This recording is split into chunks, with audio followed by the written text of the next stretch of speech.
Okay. So what I wanted to do in these workshops or talks, I'm trying to keep it pretty casual. When the quarantine started, oh, let me get on the mic here.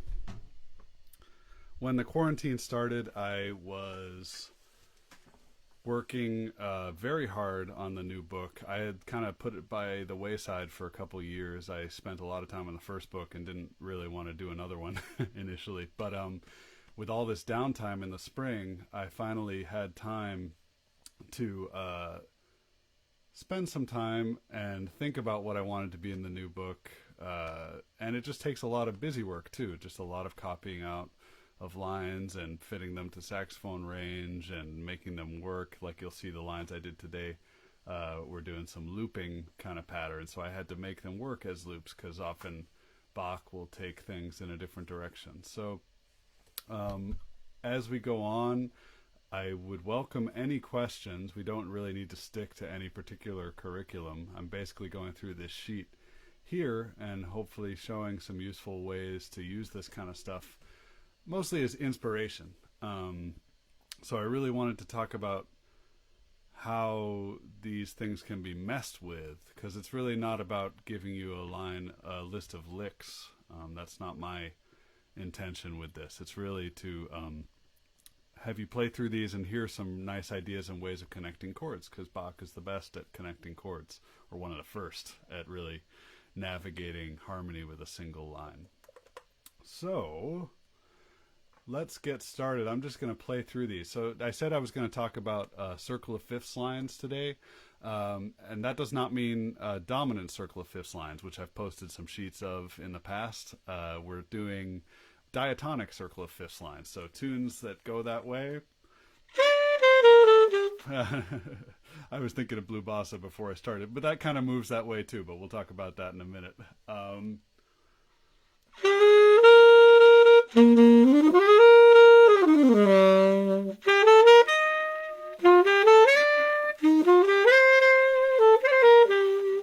So all the things you are, I mean, Autumn Leaves moves that way.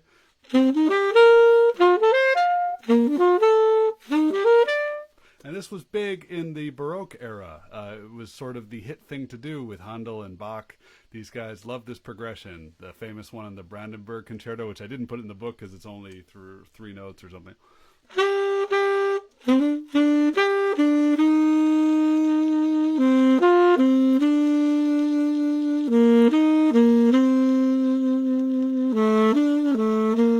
That's basically Autumn Leaves, too. So circle of fifths were huge in the Baroque era, and they're huge in jazz in so many places. I mean, we can think in the dominant sense of the bridge to rhythm changes. But right now and today, I wanted to talk about these Autumn Leaves / All the Things You Are / Fly Me to the Moon type progressions. So what I did in the book, if you can see, let me move this over a little bit, is I put everything in one key. I grabbed these from various sources, and I have the sources here, and they're in their original keys. Let's see if that shows up. Nice. The first one is actually not Bach, or the second one on the next sheet is not Bach. It's Krebs, the clarinet book of technique, but it's very Bach-like and still on that circle of fifths. So I'm branching out a little bit in this book and taking things that fit the same sensibility. The others are sourced from the A minor violin concerto, the A minor flute partita, my book, which is, I forget what the original source for that one is, and the violin concerto in D minor. There's a Mozart piano sonata here, but I didn't make that in the book yet. So they're all authentic. If anything, I've twisted them a little bit to fit either the meter that I wanted them to be in, or just so they repeat back nicely. And I do a lot of that in the book. I kind of alter things a little bit just so they connect well, especially for the etudes. But really, it's all about playing with these too. So here is the page of all in the key of E minor. Let's see what this sounds like.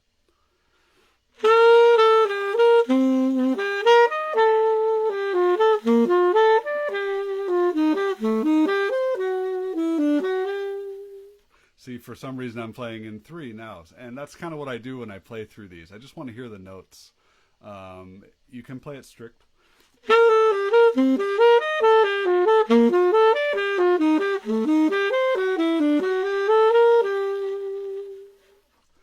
And that's cool too.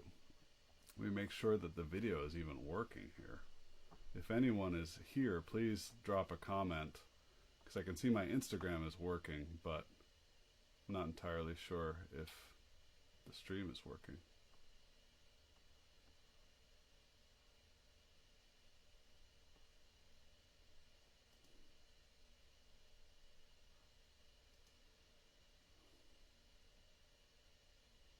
There's always technical difficulties.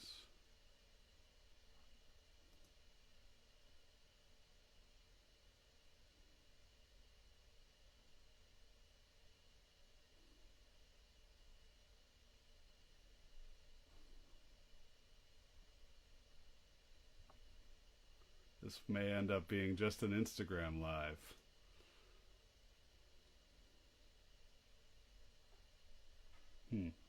Okay.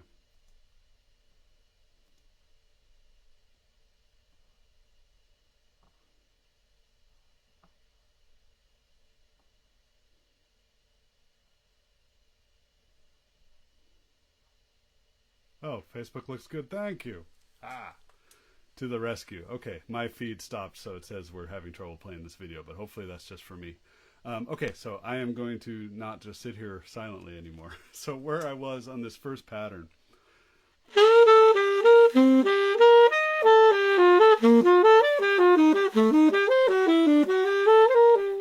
That is from the A minor flute partita. Maybe many of you woodwind players recognize that one. I know a lot of saxophone players play that as well. What's special about these is the way that Bach voice leads. So it's hard to see it sometimes with a single line, but if you look at that first line, you basically have G, which is the third of the E minor, and the seventh of the A minor 7, connecting to the F sharp in the next measure, which is the third of the D7.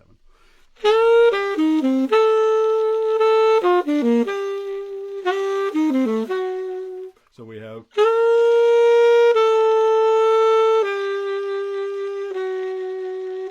and then back to E minor. So mostly he's connecting thirds in all of these. So what you learn from just playing through them is how to hear the third of all of these chords as they spin around. And of course in the circle of fifths, they voice lead really well from third to seventh to third to seventh. So that's what's happening voice leading wise. But then he's filling it out with chord scale notes or arpeggios of the A minor.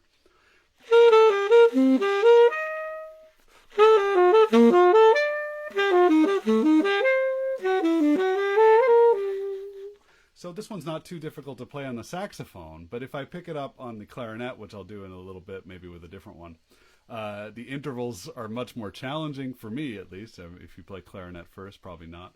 So I do use Bach shapes a lot for doubles for myself. So I'm writing the book for saxophone because saxophone has the most limited range, and I don't want things to be unplayable for most people, so saxophone's a safe bet. But I do often carry these into the lower notes of the clarinet or the higher notes of the clarinet, because I really, if you saw my actual printed page that I'm looking at here, I have where to slide and where to switch pinkies and all that extra stuff that you need for clarinet. Well, since I'm talking about it, I'll pull it up. So same phrase.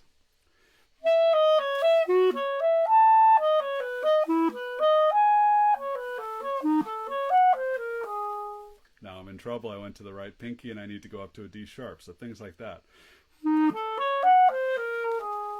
That doesn't work very well. That's sort of the best option, is to slide my right pinky. Not my favorite, but...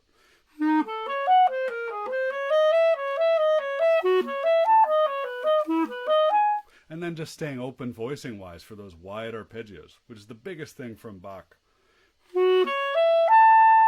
Staying relaxed, staying open in the throat.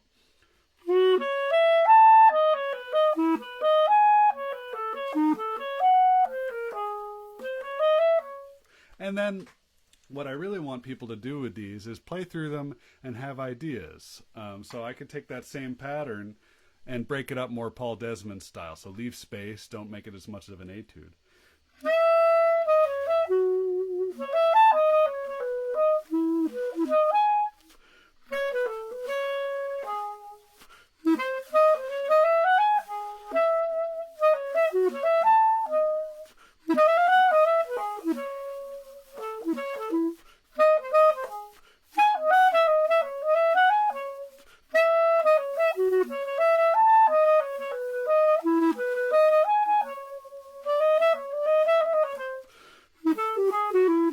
And then start to play around with it.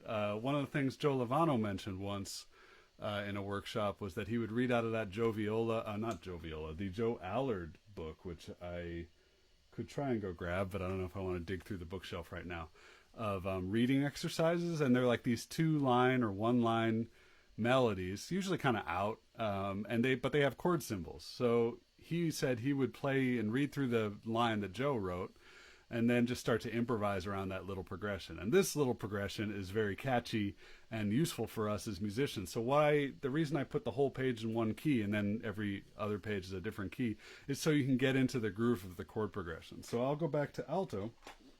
And if you're confused with perfect pitch, that is an A clarinet. Hence the weird keys. I've been playing mostly A clarinet. So here's the next one. Now this is hard on saxophone. This is from a clarinet book. So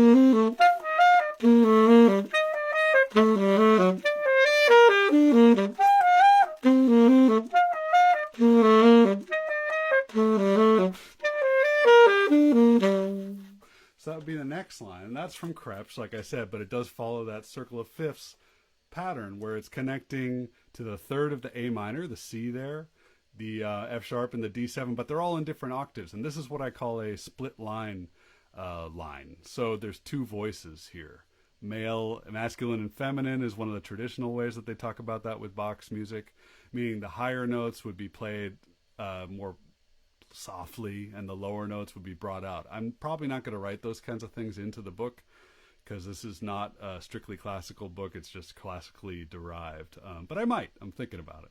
Dynamics and articulation I've been leaving out, Bach style, I guess. But I might bring some of that in. So in this line, I might try and shade it with dynamics. But I also am going to try and change the notes.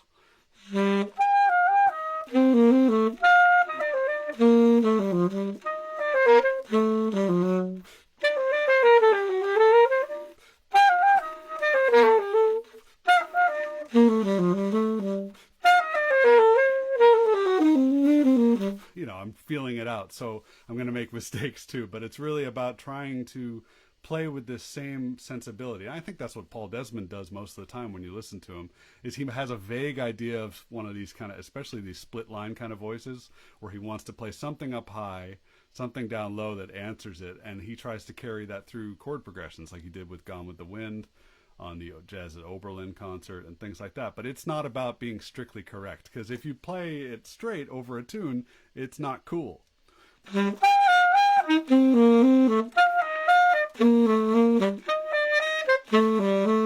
you need to break it up. So then I leave space.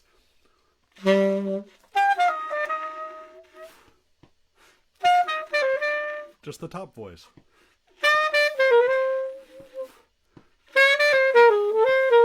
Etc., etc.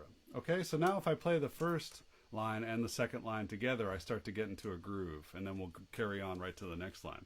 So now I'm just going to play a little bit and see where it takes me.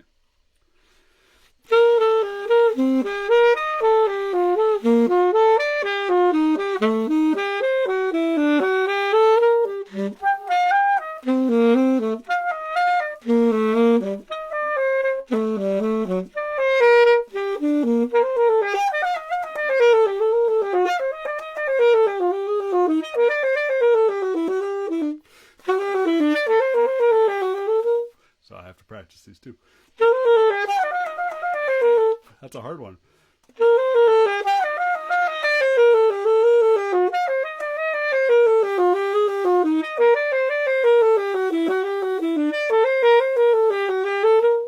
So they get technically difficult too. I mean, I'm still in a pretty easy key, but obviously in the key of C sharp or something, this would be very challenging.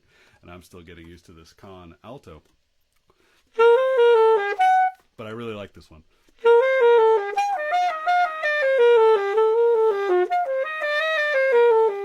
And then the next line, really challenging intervals.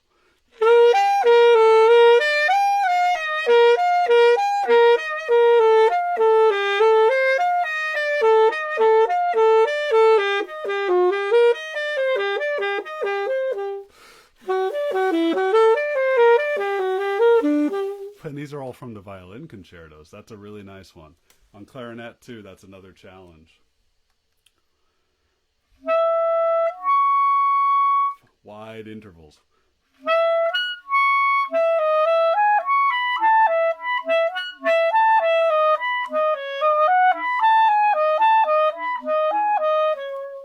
Really a lot of hard stuff to work on.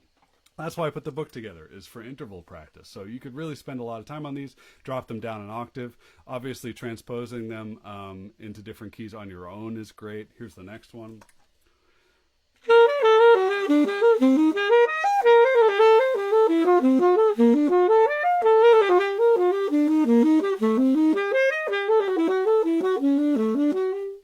And if I wanted to put that into 4, just leave some space.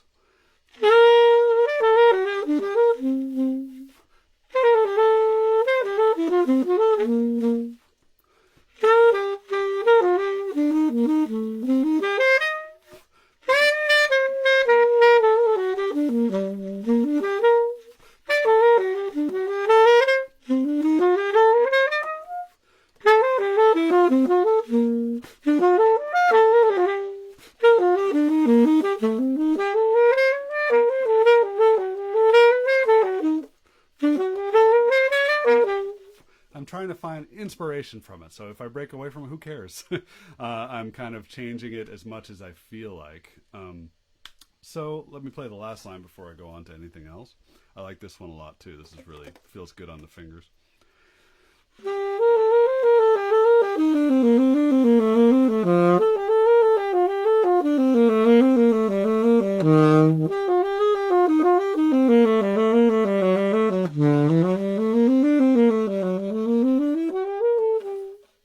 That really connects. Let's take a look at what that connects. So it's starting in E minor. We have a whole measure on each chord here. Just playing off the first 4 notes of the E minor scale, and then it connects to, like all of these, the C on the A minor, the third. Now I'll put it in 4, which is a little more practical for most of the tunes we're going to play this over.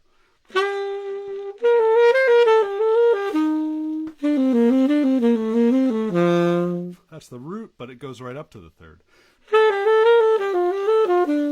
Third. Root. Third. Third. And then this is one of those spots where I just wrote a couple measures to connect us back to the top.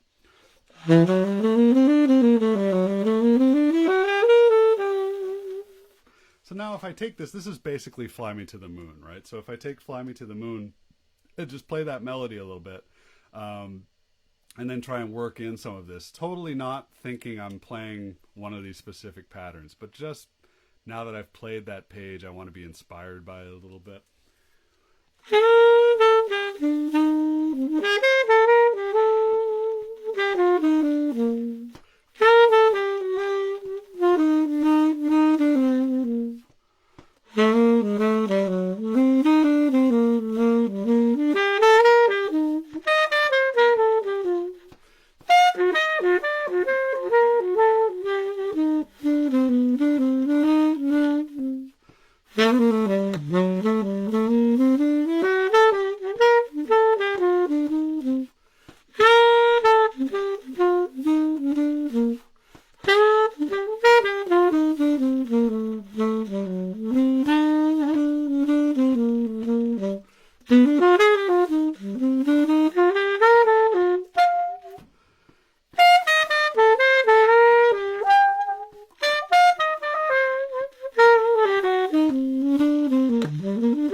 Etc. So there I didn't play the form at first. I was just looping our section, but then I went into the form of the tune.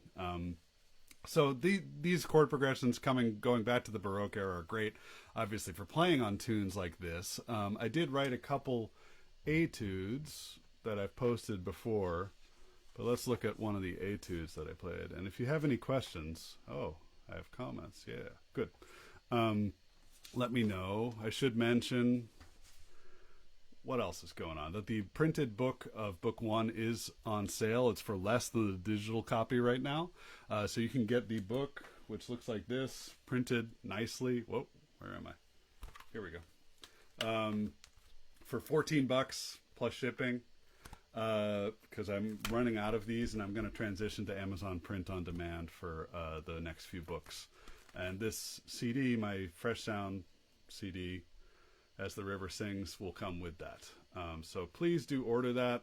I am willing to go to the post office. That's upside down like Donald Trump. I am willing to go to the post office now. It wasn't really a few months ago, but I would be happy to ship out a few of these. So if you don't have the first book, please pick it up. And the PDF is still there, and the bass clef PDF is there as well. There's also a survey, if anyone has seen it, that's posted a couple times on my music Facebook page, just asking like 6 or 7 questions about what you would want to see in the second book. That's very helpful for me to see too. So here are a couple of the etudes I wrote. I think I can pull them up here. So basically this chapter of the book is going to be 12 pages, because 12 keys, of this same page. And then here's an All the Things You Are etude. And this one's pretty straightforward. The next one that I wrote on Autumn Leaves is a little more phrased in the way I would actually play. But sometimes I write some of these etudes more mechanically and then leave it up to you to kind of play with it. So I would break this up, and I may break it up as I play it now. But here's how it goes as it stands. None of this is finished. This is all sort of the first draft of the book. I really need to get to work fixing accidentals, because it's going to be a ton of work. This book is about 100 pages at least, if not 115. So we're based on this melody.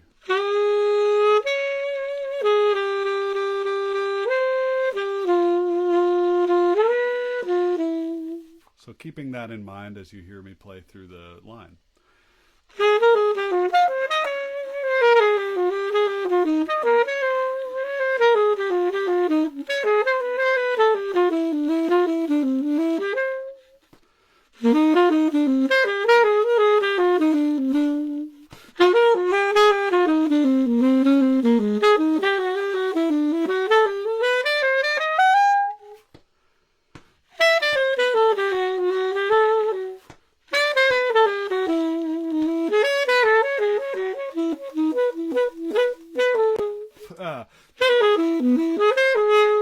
Now I screwed up that line, so let me start again from that second half of the bridge. These should be hard, right? A little bit.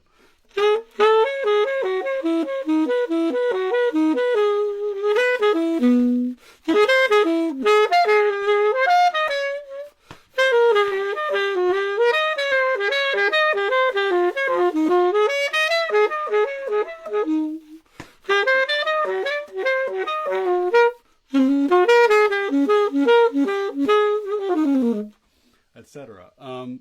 So you see, for most of this, I'm using a pedal point of some kind, meaning I keep going back to the same note. It's a very string player oriented thing, but of course Bach wrote it into a lot of his solo instrumental works too. So when I'm doing all of that stuff, it's so hard to play on woodwinds. I keep going back to F.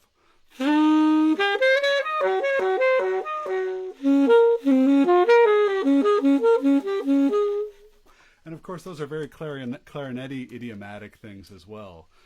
Just looking at sort of Benny Goodman style clarinet playing, he does a lot of those looping around sort of the throat tones.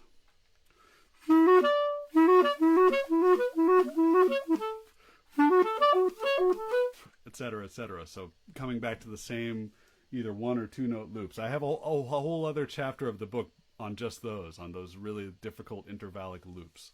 So this chapter is more about actually getting through the harmony. Like Coleman Hawkins said, navigating harmony is what Bach did best. And I'm also trying to compile some good Bach quotes. If anyone has any, please post them here. And also, if you're on Instagram and see the Facebook, if you can find my Facebook music page, you can download this PDF that I'm looking at right now. Okay, so that's based on all the things. Let's find the other one. This is Cosmopolitano, named after Joseph Cosma, whose grave I got to see. He's in Montmartre in Paris, right close by to Adolphe Sax. And for other saxophone nerds, right by Closet's grave, too, which is a harder one to find. I spent a lot of time looking for Closet's grave, but it is there. There's a lot of saxophone legends in that one cemetery in Paris. Okay, so here's Cosmopolitano. Let's try it. Beep bop beep beep bop ba dee ba dop bop beep bop bop ba dee ba doo deep.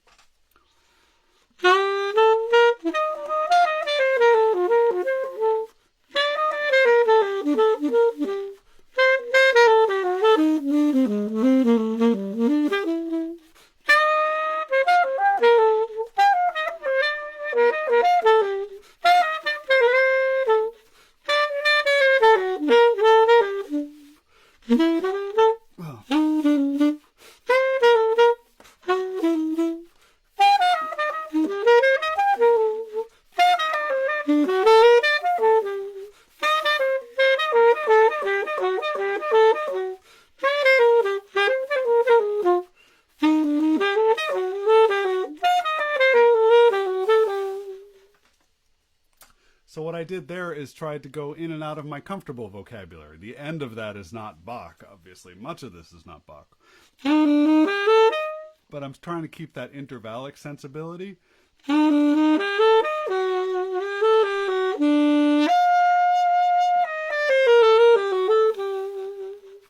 Sharp flat nines and sharp nines are not generally found in Bach, but they are in some of their more chromatic fugues, but not used like this. So I'm bringing in a more modern harmonic sensibility too, along with the traditional Bach stuff. So that's right from the sheet we were looking at before, but then I break it up so it's not just...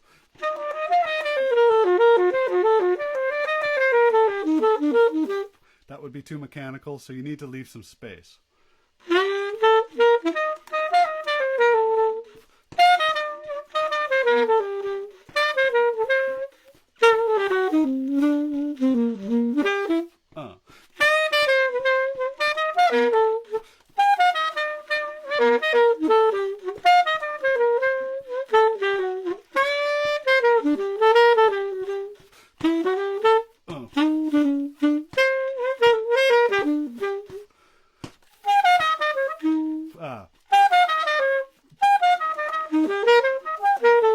So this is one of those spots where I added a sharp fifth in there just to make it actually it was by accident. You maybe saw my post about this, but on the G major 7 you notice that there's a D natural right here.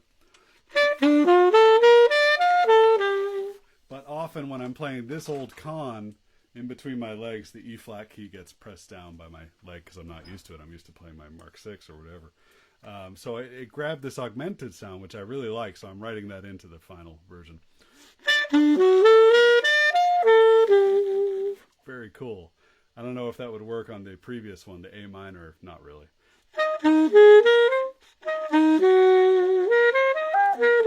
So you can actually alter these. And that kind of reminds me of something that Greg Osby told me to do way back when I started transcribing. I would see if I can find it here.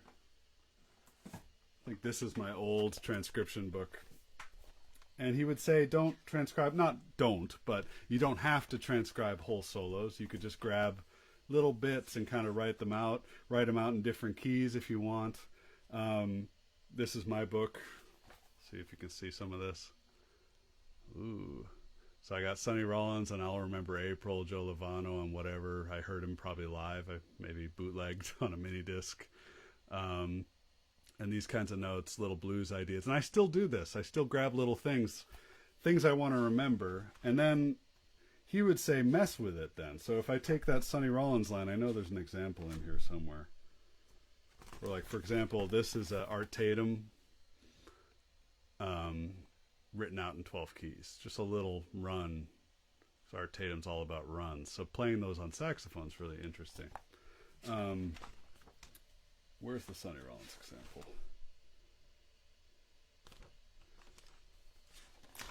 Doesn't matter. But the idea was you take a bebop line or something like that and invert the octaves, change the octaves around so they're displaced, mess with it. Because you have the notes, you have the harmony. So deconstruct these lines and reconstruct them your own way. So what I was just doing as I kind of read through the etude now was I was looking at the basic shape of the etude and the written line, and then just totally improvising. And this is a really fun way to break up the stuff you normally play. I do this a lot with transcriptions.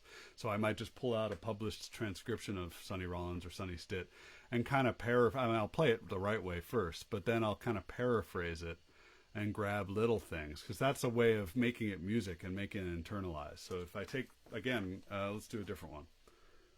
Let's go back to all the things and get my line up here.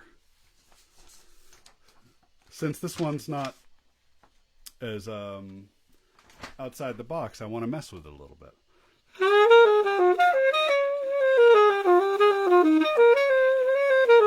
So that's what's written. What if I might play with it?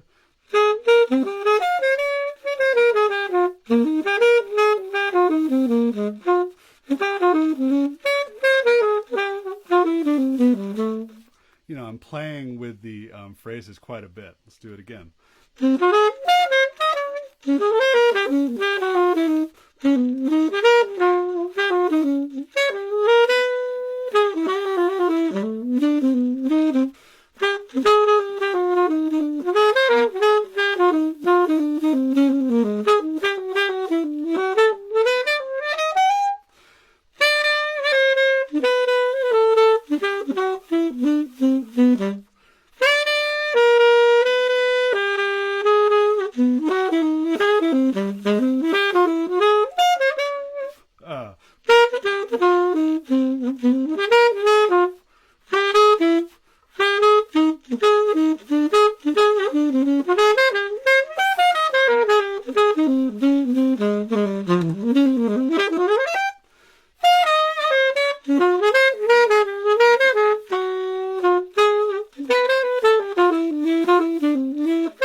Etc. So I'm messing up all over the place, but that's fun. So that's what I get out of this, at least. I like to improvise as spontaneously as I can, but having something in front of me like this, I have the wrong etude up, I'm sorry. I have the right etude in front of me printed out, but there it is. Feel the kern. So having this in front of me kind of gives me little ideas I can grab when I come around. And you've heard me doing that. I was grabbing little bits and then just playing the way I want to play. I could go a lot further with leaving space. It's one thing to kind of play nonstop like that. But just even grabbing these little ideas, you know, is really not what I would normally improvise. It's hard to come up with that stuff if you're just swinging along. So this kind of breaks me out of my comfort zone a little bit.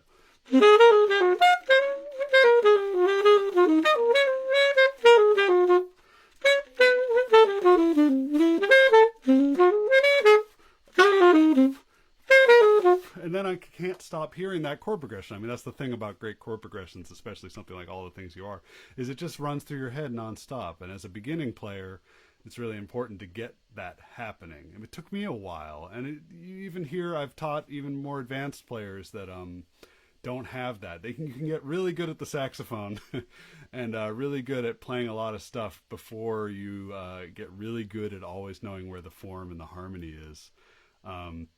So definitely cultivate that skill. Are there any questions? Am I missing anything here? No. Good. So I don't want to go too much longer. I could talk all day. the whole idea here is just to kind of give you guys a glimpse of what I'm working on. So I spent a good solid 3 months working on this every day earlier this year, and I already had a big mountain of material. So this is just one section. If I go on, I'm not going to play through all of these today, but this is a circle of fifths chapter. So right now we're doing all of the diatonic patterns, and here they are in all the different keys. I need to go back and fix all the accidentals here, put in some E sharps and things. Here's a couple of etudes. I'm probably going to write one on Fly Me to the Moon as well, since you heard me kind of improvising that out today.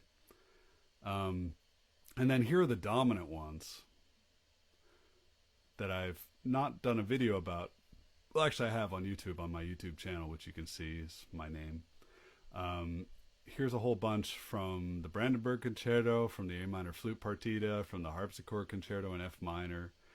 And again, it's like I would just, and I said I wouldn't play it. I told myself I wouldn't play these, but I'm going to do it anyway.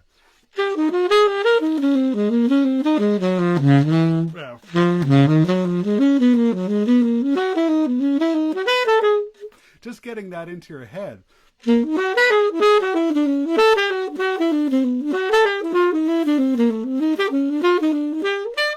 It kind of is a launch pad for your improvising. So I would suggest taking some of these and writing a line. One of the things Lee Konitz or Ted Brown would always suggest to me is taking some concept you're working on and write a line about it, or write a tune, or write a 5 sax soli. When I was transcribing Warren Marsh, I asked Lee about what to do with it. He said write a 5 sax soli, because that's what he would do with his nonet, or he wouldn't write it, but he would have people write 3 or 4 or 5 horn arrangements of that. So you've seen me do that with my saxophone octet too. It's all about internalizing it. So if I have something like that, like a circle of dominance type thing that I want to internalize, I'll try and write a tune on it. And if it were normal times, I would then bring that tune to a session and play it with musicians. Nowadays, that's not as possible, but that's the idea, is you want to make this music. Reading out of my book is not going to, I don't want to say it's not going to do anything for you, but you have to read it and then internalize it at some point. Even me, the way I practice out of the book is, see if I can get it on screen there. I'll probably play about half a page or a page and then just start messing around. It's all about really doing this off the top of your head. So if there aren't any questions, I think I'll keep it somewhat concise. A release day for the book is definitely TBA or TBD. I need to do a solid 2 months of actual work on it just to get the draft done. I do have the cover designer ready, and I'm basically making a second edition of the first book too, because there is, believe it or not, a mistake. I don't know if anyone's found it. Here's an Easter egg, if anyone can find the mistakes. I'll give you a hint. It's in one of the middle keys. I think there's 2 mistakes. And I'm surprised I haven't gotten an email at this point about it. But I would like to put out a second edition that fixes those. And then, what else? I also would like to make a print version of the bass clef edition done. And then this book, the new book, is going to be in treble and bass clef too. And I'm trying to decide if I have so much material that I need to split it into 2 books, because there is a lot. This is just one small section we're looking at today. And what I'm doing now, I should maybe ask opinions on this, is I'm improvising some etudes. So I've improvised and then transcribed and altered a little bit some more atonal Bach inspired etudes. Maybe I'll close with that. Here's a little bit of what I just wrote the other day.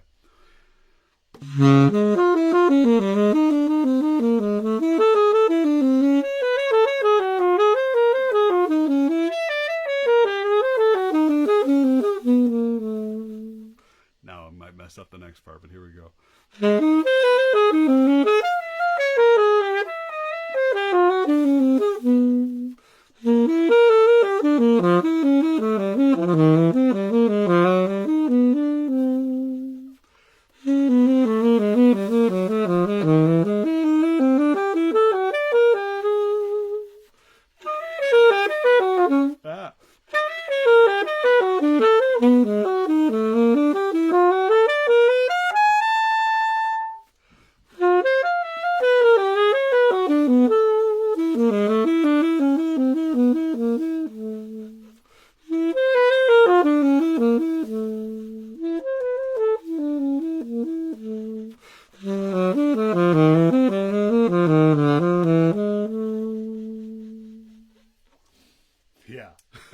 So these are not based on any specific Bach patterns, but you can kind of hear the cello suite opening line.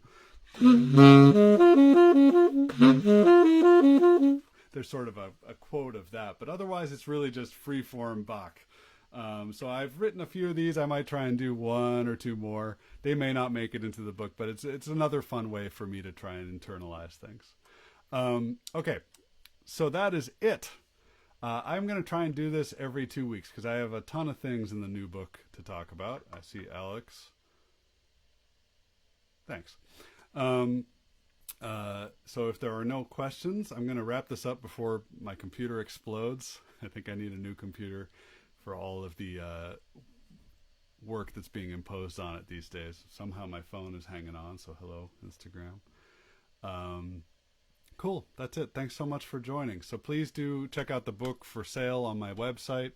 In the future, I'll be scheduling these 7 days in advance, so I'll probably announce one next week. So please tune in. And I'll post it to YouTube as well if it came out okay. Thanks so much. See you guys.